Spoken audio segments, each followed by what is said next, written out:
नमस्कार साथियों। जैसा कि हम भारत में प्रशासनिक सुधार टॉपिक पर चर्चा कर रहे थे, उससे कुछ आगे की चीज़ें हम देखते हैं। प्रशासनिक सुधार की आवश्यकता क्यों पड़ती है? तो हम देखें कि वर्तमान में सभी राष्ट्र सामाजिक व आर्थिक परिवर्तन के परिवेश से गुजर रहे हैं। यानी पूरी दुनिया में ग्लोबलाइजेशन चल रहा है, प्राइवेटाइजेशन की बहार है और उदारीकरण का दौर चल रहा है।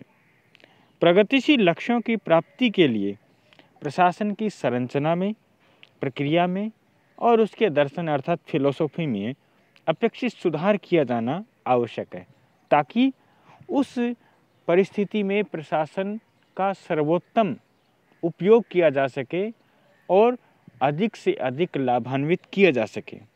भूमंडलीकरण के दौर में तेजी से बदलती हुई परिस्थितियां, आर्थिक प्रतिस्पर्धा, संचार व परिवहन क्रांति, नवीन सामाजिक मांगों के चलते नव स्वतंत्र भारत के उदय से वर्तमान भारत तक की यात्रा में प्रशासनिक मशीनरी के दायित्वों के संदर्भ में प्रशासनिक सुधारों की महती आवश्यकता है। यानी हम गुलामी के दौर से निकलकर आज़ादी के दौर में आ गए हैं, इसलिए प्रशासनिक सुधार बहुत ज़रूरी है, क्योंकि प्रशासन करने वाले और प्रशासित होने वाले दोनों लोगों की भूमिका बदल चुकी है। प्रशासनिक सुधार के उद्देश्य की तरफ अगर हम ध्यान दें तो पहली बात, औपनिवेशिक प्रशासनिक संस्कृति। लंबे समय की औपनिवेशिक शासन प्रणाली के गुण प्रशासन में रचे बसे हैं।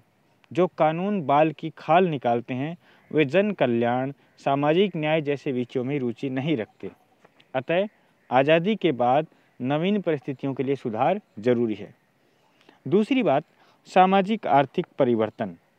आज़ादी के बाद में सामाजिक आर्थिक ढांचे में परिवर्तन के लिए पंचवर्षीय योजनाओं का निर्माण किया गया, ताकि आर्थिक सामाजिक क्रांतिकारी मौलिक सुधारों को सफल बनाया जा सके। इसलिए प्रशासन को भी उसी लक्ष्य के अनुरूप संगठित करना अत्यावश्यक है। तीसरी बात है भ्रष्टाचार निवारण। आज़ादी के बाद में निर्धनता, निरक्षरता, प्रशासन को अपने हित में लाभ उठाना, लाल फीताशाही, भाई भतीजावाद, इनके द्वारा भ्रष्टाचार को बढ़ावा दिया गया। अतः इस तंत्र को सुधारना बहुत जरूरी हो गया है। चौथी बात है सक्रियता। प्रशासनिक तंत्र में बढ़ती हुई शिथिलता, अक्रमण्यता को हटाकर उसे सक्षम, समर्थ व सक्रिय बनाने के लिए। पांचवी बात है कार्यकुशलता व निष्पादन के उच्च स्तर को प्राप्त करने के लिए। यानी जो हमारे पास संसाधन हैं, चाहे मानवीय हो या प्राकृतिक, उनका उच्चतम उपयोग। अगली विशेषता हम देखें तो जन साधारण की समस्याओं, जन आकांक्षाओं, जन भावनाओं के प्रति प्रशासन को संवेदनशील बनाना। इसके अलावा प्रशासनिक कार्यों, प्रक्रियाओं इत्यादि में समयानुसार परिवर्तन करना और परिवर्तित सामाजिक, आर्थिक, भौगोलिक, तकनीकी, राजनीतिक परिस्थितियों के अनुरूप प्रशासन तंत्र को ढालना। जन परिवेदनाओं व कार्मिक शिकायतों में कमी लाने का प्रयास करना और स्थानीय, राष्ट्रीय, अंतर्राष्ट्रीय संदर्भों में व्यवहारिक प्रशासन तंत्र का निर्माण करना।